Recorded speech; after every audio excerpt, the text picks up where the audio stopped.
Hello students, welcome to math classes.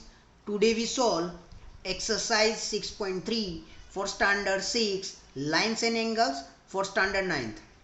The question number first is in figure 6.39 sides QP and RQ of triangle PQR are produced to points S and T respectively if angle SPR is equal to 135. Angle SPR मतलब ये वाला angle 135, then angle PQT is equal to 110. तो PQT means this angle is equal to 110. Question is find PRQ. तो हमें कौन सा angle find out करना है? PRQ. ये एंगल हमें क्या करना है? फाइंड आउट करना है. ओके, तो पहले फिगर में सोल्व कर देते हैं, उसके बाद हम इसको अच्छी तरह से लिखेंगे कि किस तरह से होगा. हमें पता है कि सपोज ये SQ एक लाइन है, इसके ऊपर ये PR एक रे है, तो ये एंगल और ये एंगल लीनियर पेयर बनाएगा. तो ये एंगल 135 है, तो ये एंगल मिल जाएगा 180 में से 135 माइनस करेंगे तो ये एंगल हमारा आ जाएगा. तो ये एंगल हमारा हो जाएगा 45, क्योंकि 180 में से 35 माइनस करेंगे तो ये हमें 45 मिल जाएगा.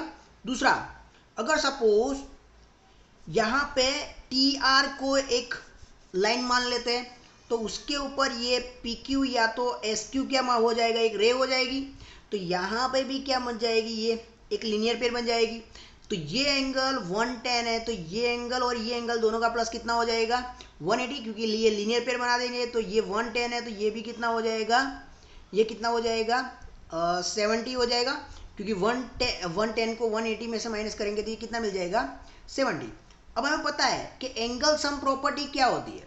PQR एक ट्राइंगल है, तो यहाँ पे ये एंगल है हमारे पास, ये एंगल है, तो ये एंगल आराम से मिल जाएगा. तो 45 प्लस 70 करेंगे और उसको 180 में से माइनस करेंगे तो हमें ये आंसर मिल जाएगा. तो चलो लिख देते हैं अच्छी तरह से कि क्या क्या हमने किया हुआ है यहाँ पे. तो यहाँ पे हमने फर्स्ट क्या किया, तो ये लीनियर पेयर बना दी. तो कौन सी वाली लीनियर पेयर बनी हमारे पास, तो लिख देंगे. तो ये एंगल हमारा पास है SPR के एंगल SPR प्लस एंगल ये वाला एंगल, तो एंगल वो कौन सा है QPR. और यहाँ पे इन दोनों का प्लस कितना हो जाएगा 180, और ब्रैकेट में लिख देंगे लीनियर पेयर. तो SPR तो हमारे पास दिया गया है 135, QPR हमारे पास नहीं है. तो ये एंगल यहाँ पे प्लस में है, तो उस साइड पे क्या हो जाएगा, तो 180 में से 135 माइनस करेंगे तो QPR हमारा मिल जाएगा 45. ओके, तो ये हमारा फर्स्ट आंसर मिला. उसी तरह से ये एंगल है PQT, angle PQT plus angle ये एंगल हो गया PQT और ये एंगल हो गया PQR. तो angle PQR is equal to 180, और ये भी क्या बना रहा है लीनियर पेयर. और हमें पता है PQT हमारे पास कितना है 110. तो PQR हमारा कितना हो जाएगा PQR, तो 180 उसमें से ये 110 क्या हो जाएगा माइनस. तो PQR इज इक्वल टू कितना हो जाएगा 70. तो ये हमारे पास दो एंगल आ जाएंगे, ये 45 मिल गया, ये 75 मिल गया. तो अब हमारे पास ये ट्राइंगल बन गया, एक PQR एक ट्राइंगल है. तो angle QPR plus angle PQR plus ये दो एंगल हुए PQR और QPR, और दूसरा कौन सा हो जाएगा PRQ plus PRQ is equal to कितना हो जाएगा 180. क्यों 180 हुआ, एंगल सम प्रॉपर्टी. और हमने थ्योरम 6.7 भी पढ़ा हुआ है कि ट्राइंगल के 3 एंगल का सम कितना होता है, 180 होता है। तो यहाँ पे हमने ये फाइंड आउट किया 45, PQR हमें मिल गया 70, then angle PRQ is equal to, इन दोनों का प्लस कर देंगे तो 5 और 11 तो 115 हुआ, angle PRQ is equal to 180। Therefore PRQ is equal to 180, ये इस साइड पे प्लस में है तो उस साइड पे क्या हो जाएगा minus, therefore angle PRQ is equal to, ये 5 बचा और ये 6 हो गया, तो ये कितना हो जाएगा 65। तो PRQ हमें ये जो एंगल हो गया ये हमारा कितना हो जाएगा 65, और हमें यही फाइंड आउट करना था। तो ये हमारा क्वेश्चन नंबर फर्स्ट हो गया। आई होप कि आपको अच्छी तरह से समझ में आ गया होगा। नेक्स्ट हमारे पास है क्वेश्चन नंबर सेकंड। तो question number second is in figure 6.40 angle x is equal to 62 and angle XYZ is equal to 54 if YO and ZO are the bisector of angle XYZ and XZY respectively of triangle XYZ, find angle OZY। OZY means ये वाला angle, and YOZ means this angle. Okay, तो ये दोनों हमें find out करना है।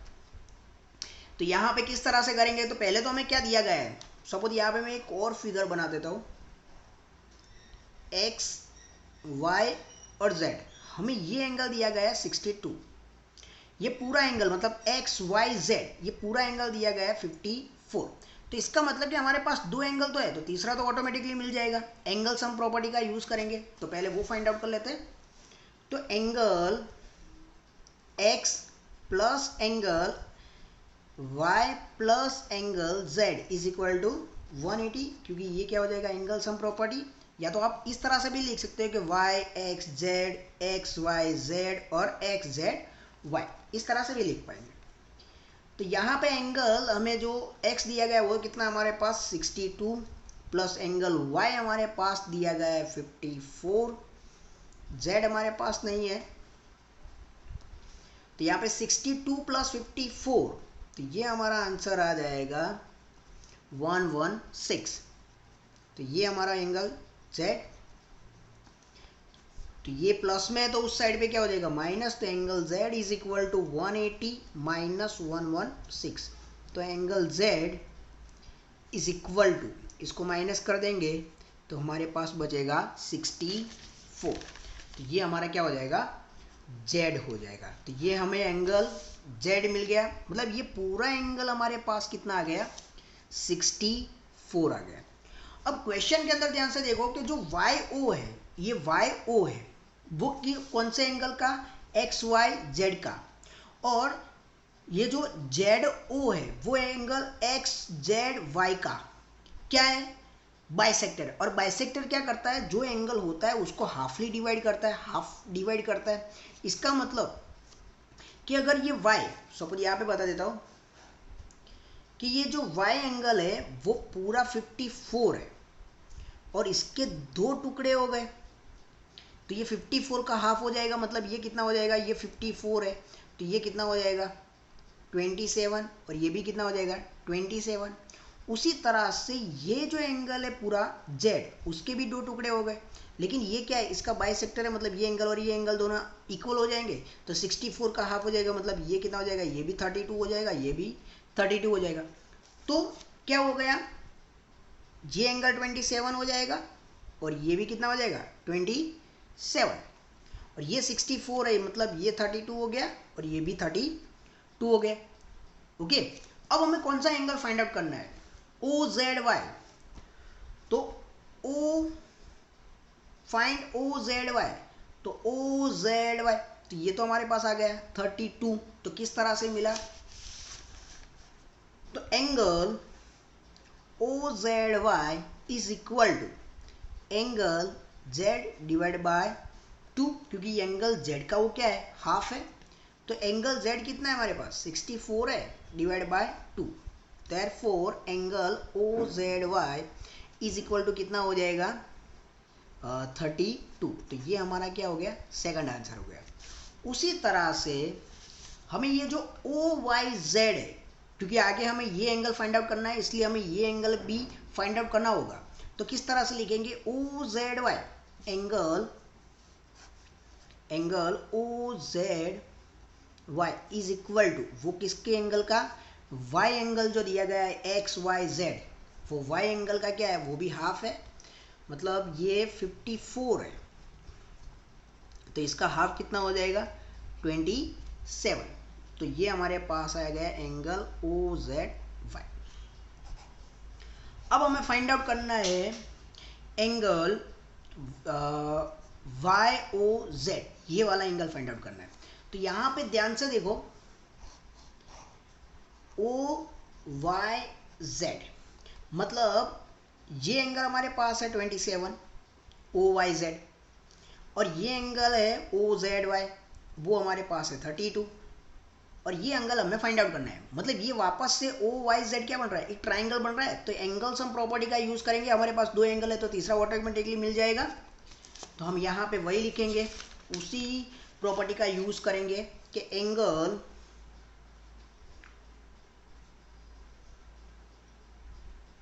यहाँ पे थोड़ा लिखना गलत हो गया कि यहाँ पे आएगा ओ वाई जेड। ओके, तो यहाँ पे O Z Y plus angle O Y Z plus angle Y O Z is equal to कितना हो जाएगा 180, और ये किससे आया, एंगल सम प्रॉपर्टी। तो ओ जेड वाई तो वो हमने फाइंड आउट किया था 32, ओ वाई जेड तो हमने फाइंड आउट किया था, अभी फाइंड आउट किया था 27, और हमें ये वाई ओ जेड क्या करना है, फाइंड आउट करना है। तो इन दोनों का प्लस, तो 9 और 50, ओके, तो 59 ये दोनों का प्लस हो गया, तो Y O Z is equal to 180। Therefore Y O Z is equal to 180, और ये 59 यहाँ पे क्या हो जाएगा minus, therefore angle Y O Z is equal to, ये माइनस कर देंगे तो हमारे पास यहाँ पे बचेगा 121। तो ये हमारा क्या हो जाएगा, आंसर हो जाएगा। तो इस तरह से हमें वाई ओ जेड का भी आंसर मिल जाएगा। नेक्स्ट हमारे पास है क्वेश्चन नंबर 3। तो question number 3 is in figure 6.41 if A B parallel to D E angle B A C is equal to 35 and angle C D E is equal to 53, तो find angle D C E. तो हमें angle find out करना है D C ई, ये वाला angle find out करना है। अब हमें यहाँ पे क्वेश्चन में क्या दिया गया है, ये जो ए बी है वो डी से क्या है, पैरेलल है। तो यहाँ पे बता देता हूँ कि ए बी लाइन है वो ये डी से क्या है, पैरेलल है, ओके। और ये जो ए है, ये जो ए है वो क्या है, इसकी एक ट्रांसवर्सल हो जाएगी, ए इसको क्या मानेंगे, एक ट्रांसवर्सल मान जाएंगे। तो ये जो एंगल बन रहा है और ये जो एंगल बन रहा है वो दोनों कैसे हो जाएंगे, इक्वल हो जाएंगे, क्योंकि वो अल्टरनेट इंटीरियर एंगल है। और यहाँ पे हमें ये 35 दिया गया है, तो ये कितना हो जाएगा, 35 हो जाएगा। तो इसका मतलब कि ये हमारे पास आ गया 35। अब आगे करेंगे कि ये डी सी ई हमें फाइंड आउट करना है। तो यहाँ पे हमारे पास ये ट्राइंगल है डी सी ई, एक ट्राइंगल है सी डी ई, ओके। तो इसके अंदर हमारे पास दो ट्राइंगल दो एंगल तो मिल गए, तो तीसरा ऑटोमेटिक मिल जाएगा एंगल सम प्रॉपर्टी से। तो लिख देते हैं। तो पहले हमने क्या किया, A B parallel to D E है and A is a transversal, ये इसकी क्या हो जाएगी, ट्रांसवर्सल हो जाएगी। तो क्या हो जाएगा, देयरफॉर एंगल बी ए ई, या तो आप बी ए सी भी लिख सकते हो, angle B A E equal to angle C E D. C E D वो कौन से एंगल हो जाएंगे, अल्टरनेट इंटीरियर एंगल्स, दोनों इक्वल है। तो ये हमारे पास 35 है, therefore angle C E D is equal to 35। अब यहाँ पे ये तो क्या हो गया, सी डी ई एक ट्राइंगल हो गया, तो हम ऐसा लिख पाएंगे therefore angle C D E plus angle C E D plus angle D C E is equal to 180। Okay, ये कहाँ से मिला, एंगल सम प्रॉपर्टी। तो यहाँ पे सी डी ई यहाँ पे 53 है, सी ई डी तो हमने अभी फाइंड आउट किया ये कितना है 35, सी डी सी ई हमें क्या करना है, फाइंड आउट करना है। तो इन दोनों का प्लस कर देंगे तो हमारे पास हो जाएगा 88। तो D C E is equal to 180। Therefore DCE is equal to 180 minus 88।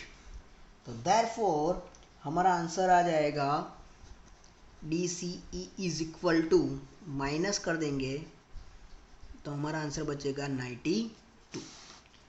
तो ये हमारा DCE 180 में से 88 माइनस कर देंगे तो हमारा आंसर कितना बचेगा 92।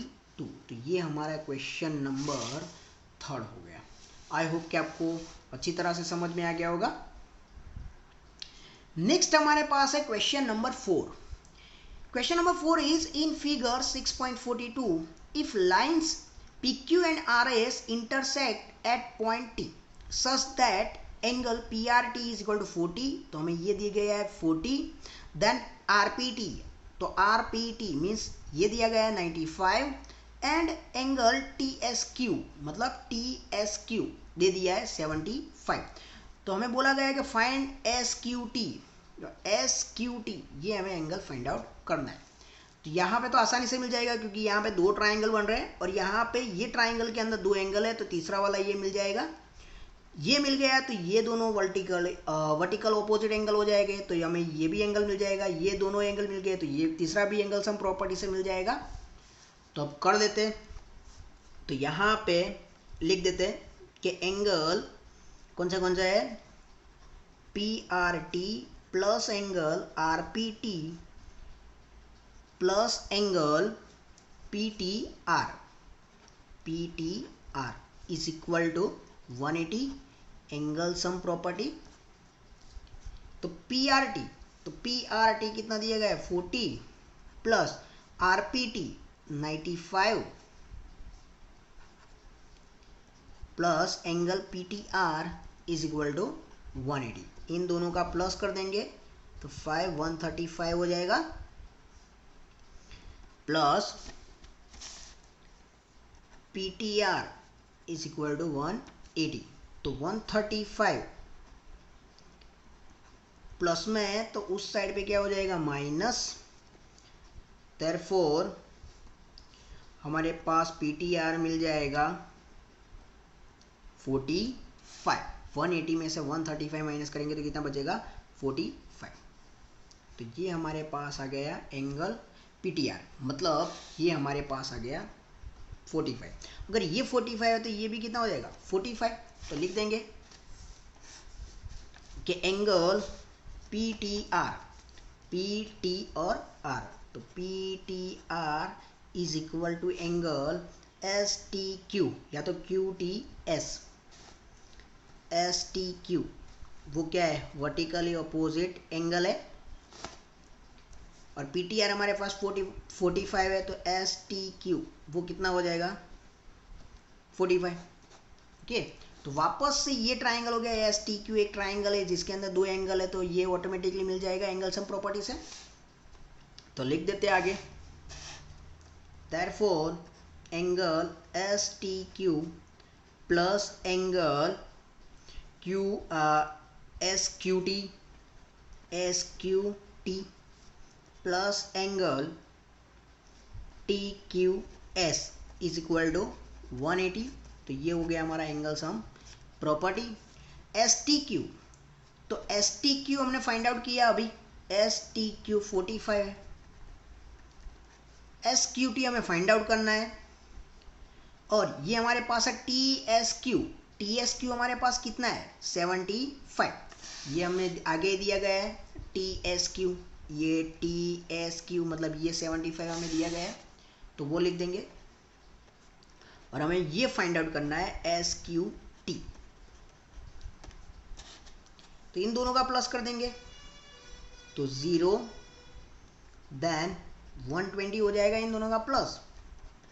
तो S Q T is equal to 180, ये 120 उस साइड पे चला जाएगा तो माइनस हो जाएगा, therefore S Q T is equal to 180 minus 120, therefore S Q T is equal to, इन माइनस कर देंगे सब्ट्रैक्शन करेंगे तो बचेगा 60। तो हमारे आंसर आ जाएगा 60।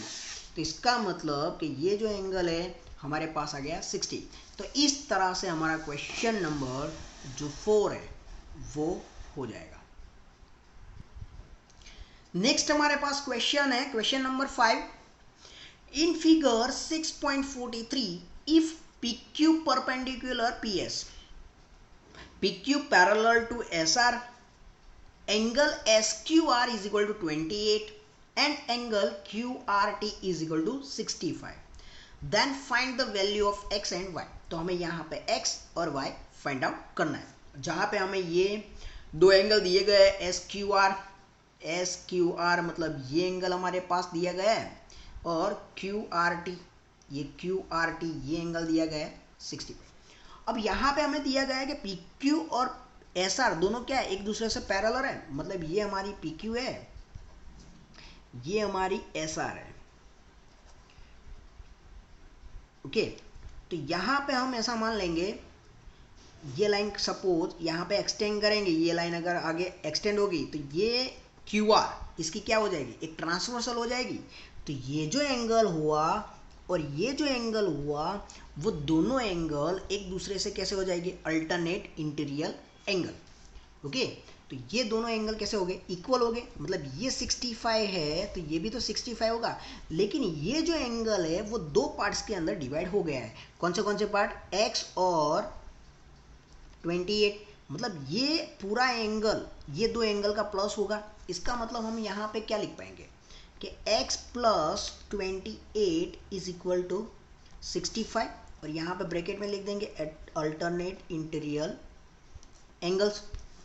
ओके, तो x हमें मिल जाएगा, x is equal to 65 minus 28, therefore x is equal to हमारे पास आ जाएगा 37। तो यहाँ पे एक वैल्यू तो हमारे पास आ गई 37। अब ये 37 है और ये तो हमें परपेंडिकुलर मतलब ये 90 डिग्री हो जाएगा, तो ये हमारे पास 37 आ गया, ये 90 डिग्री आ गया, मतलब PQS एक ट्राइंगल बन गया। तो एंगल सम प्रॉपर्टी से ये तीनों एंगल भी मिल जाएंगे। तो यहाँ पे हम लिख देंगे कि x plus Y plus angle SPQ लिख देते, वो कितना हो जाएगा, 180 हो जाएगा, एंगल सम प्रॉपर्टी। तो यहाँ पे x तो हमने फाइंड आउट कर दिया 37, y हमें फाइंड आउट करना है, एंगल SPQ हमें कितना दिया गया है, 90 डिग्री है।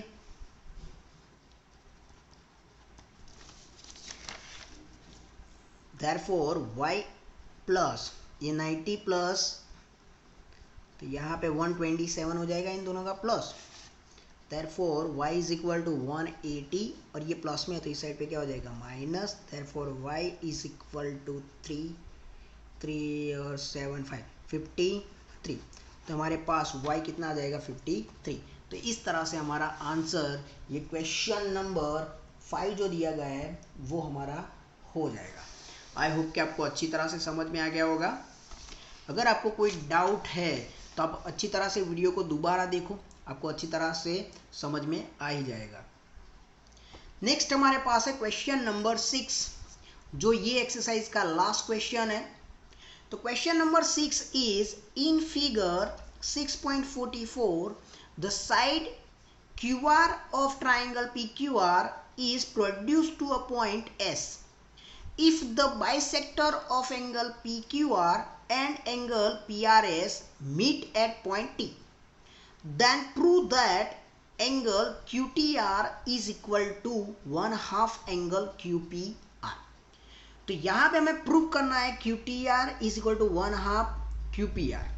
तो यहाँ पे डेटा में हमारे पास क्या क्या दिया गया है वो पहले तो बनाना पड़ेगा कि यहाँ पे डेटा क्या क्या दिया गया है। तो यहाँ पे ध्यान से देखो कि क्वेश्चन के अंदर हमें दिया गया है कि जो Q R of triangle P Q R is produce point S, जो क्यू आर है वो क्या है, एस पॉइंट को प्रोड्यूस कर रहा है। इफ द बाइसेक्टर, तो यहाँ पे हमें बाइसेक्टर दिया गया है पी क्यू आर, तो ये एंगल जो हमारा है पी क्यू आर उसका बाइसेक्टर दिया गया है, मतलब कि ये एंगल और ये एंगल, ये एंगल और ये एंगल दोनों कैसे हो जाएंगे, इक्वल हो जाएंगे। और उसी तरह से पी आर एस मतलब ये पूरा एंगल, ये पूरा एंगल, ओके। तो ये एंगल और ये एंगल दोनों कैसे हो जाएंगे, इक्वल हो जाएंगे, क्योंकि इसका क्या है, बाइसेक्टर दिया गया है और दोनों कहाँ पे मीट कर रहे हैं, टी पॉइंट पे। तो यहाँ पे पहले हम डेटा बनाएंगे कि डेटा के अंदर हम क्या क्या लिख पाएंगे। तो यहाँ पे लिख देते हैं डेटा। तो यहाँ पे पहले तो पी क्यू आर का बाइसेक्टर है, मतलब ये एंगल और ये एंगल दोनों इक्वल हो गए। तो angle P Q T, angle P Q T is equal to angle T Q R, ये दोनों कैसे हो जाएंगे, इक्वल हो जाएंगे। अगर ये दोनों इक्वल है तो दूसरा इसके ऊपर से हम क्या लिख पाएंगे, सपोज ये पूरा एंगल ले लेते हैं कि एंगल पी क्यू आर, तो ये एंगल पी क्यू आर की जगह पे सपोज ये एंगल हमारा पी क्यू आर है, तो इसके दो टुकड़े हो गए। तो ये टुकड़ा और ये पार्ट्स, मतलब ये एंगल और ये एंगल दोनों को मिक्स करेंगे तो ये पूरा एंगल वापस से मिल जाएगा। तो इसकी जगह पे हम क्या लिख पाएंगे, पी क्यू आर की जगह पे, तो angle P Q T plus angle T Q R, ये हो जाएगा। अब यहाँ पे ध्यान से देखो कि पी क्यू टी और टी क्यू आर वो तो दोनों कैसे है, इक्वल है। तो पी क्यू टी की जगह पे मैं टी क्यू आर भी तो लिख पाऊंगा, क्योंकि यहाँ पे मैं टी क्यू आर क्यों लिख रहा हूँ वो आगे हमें समझ में आ जाएगा, क्योंकि आगे हमें ज़रूरत पड़ेगी। तो यहाँ पे angle P Q R is equal to, ये पी क्यू टी की जगह पे मैं क्या लिख देता हूँ, T Q R. Therefore angle P Q R is equal to, इन दोनों का प्लस करेंगे तो कितना हो जाएगा, 2 एंगल टी क्यू आर, क्योंकि टी क्यू आर कितनी बार आए, 2 टाइम्स। तो ये हमारे पास आ गया angle P Q R is equal to कितना लिख पाएंगे, टू टी क्यू आर। उसी तरह से दूसरा बाइसेक्टर देख लेते हैं कि पी आर एस का बाइसेक्टर दिया गया है, मतलब ये एंगल और ये एंगल दोनों इक्वल हो जाएंगे। तो दूसरा हमारा डेटा में क्या आ जाएगा कि angle P R T is equal to angle T R S, ये एंगल दोनों कैसे हो जाएंगे, इक्वल। तो जिस तरह से हमने पी क्यू आर का इस तरह से लिखा, उसी तरह से पी आर एस का भी लिख पाएंगे कि P R S is equal to angle P R T, क्योंकि ये दो पार्ट्स हुए, ये दो एंगल का प्लस कर देंगे तो वापस से पी आर एस मिल जाएगा। तो पी आर एस की जगह पे हम क्या लिख पाएंगे, P R T plus angle T R S. तो ये पी आर टी और टी आर एस तो दोनों इक्वल है, तो पी आर टी की जगह पे मैं क्या लिख पाऊंगा, टी आर एस लिख पाऊंगा। तो angle T R S plus angle T R S, therefore angle P R S is equal to 2 angle T R S. तो ये हमारा क्या हो गया, डेटा हो गया। तो इतना हमें आगे काम में आएगा। टू प्रूव लिख देते हैं। टू प्रूव हमें क्या करना है कि angle Q T R is equal to 1/2 angle Q P R, जो हमें प्रूव करना है। ये रहा हमारा प्रूफ के टू प्रूव। तो यहाँ पे Q T R is equal to 1/2 angle Q P R, ये हमें क्या करना है, प्रूव करना है। तो स्टार्ट करते हैं उसका प्रूफ। तो यहाँ पे वापस से फिगर में आ जाएंगे। तो ध्यान से देखो कि यहाँ पे दो ट्राइंगल, देखने से पता चलता है कि यहाँ पे कुछ दो ट्राइंगल जैसा बन रहा है। सपोज यहाँ पे मैं बता देता हूँ कि एक सपोज इस तरह से कुछ एक ट्राइंगल है कि सपोज ये टी, ये हमारा क्यू हो गया, ये हमारा आर हो गया और ये हमारा एस हो गया। तो ऐसा कुछ हमने थियोरम पढ़ा था, थियोरम 6.8, कि ये हमारा एक्सटेरियल एंगल है। तो ये एक्सटेरियल एंगल क्या होगा, ये जो इंटीरियल अपोजिट जो एंगल होते हैं, दो एंगल, उनका दोनों का क्या होता है, प्लस होता है। तो यहाँ पे हम यही कॉन्सेप्ट का यूज़ करेंगे कि यहाँ पे जो एंगल टी आर एस है वो किसका प्लस हो जाएगा, क्यू टी आर, और टी क्यू आर दोनों का प्लस हो जाएगा। तो यहाँ पे हम लिख देंगे कि एंगल टी आर एस वो इक्वल टू हम क्या लिख पाएंगे, T Q R plus angle Q T are. और ये हमने कहाँ से लिखा, थियोरम 6.8 का यूज़ किया। ओके, तो उसी तरह से आप दूसरा एक ट्राइंगल और बना सकते हैं। कौन सा वाला? ये वाला पी क्यू आर। ये भी तो एक ट्राइंगल बन रहा है कि पी क्यू आर, और यहाँ पे ये एस पॉइंट है, तो ये वापस से ये एंगल हो गया। ओके, तो यहाँ पे ये एंगल जो पी आर एस बन रहा है उसकी जगह पे हम क्या लिख पाएंगे? पी क्यू आर, मतलब कि ये एंगल और ये एंगल दोनों का प्लस हो जाएगा, तो क्या हो जाएगा? पी क्यू आर और क्यू पी आर, इन दोनों का प्लस हो जाएगा। यहाँ पे हम वो यूज करेंगे कि angle P R S is equal to angle P Q R plus angle Q P R, और ये भी हमने कहाँ से लाया? थ्योरम 6.8। अब ध्यान से देखो पी आर एस, तो पी आर एस की जगह पे तो हमने क्या लिखा हुआ है? 2 एंगल टी आर एस का यूज कर पाएंगे। और यहाँ पे पी क्यू आर, तो पी क्यू आर की जगह पे भी हमने क्या लिखा हुआ है? यहाँ पे 2 टी क्यू आर में लिख सकता हूँ, 2 angle T Q R, therefore plus Q P are. अब आगे देखो, अब यहाँ पे टी आर एस, तो वापस से ये टी आर एस की जगह पे और क्या लिख पाएंगे?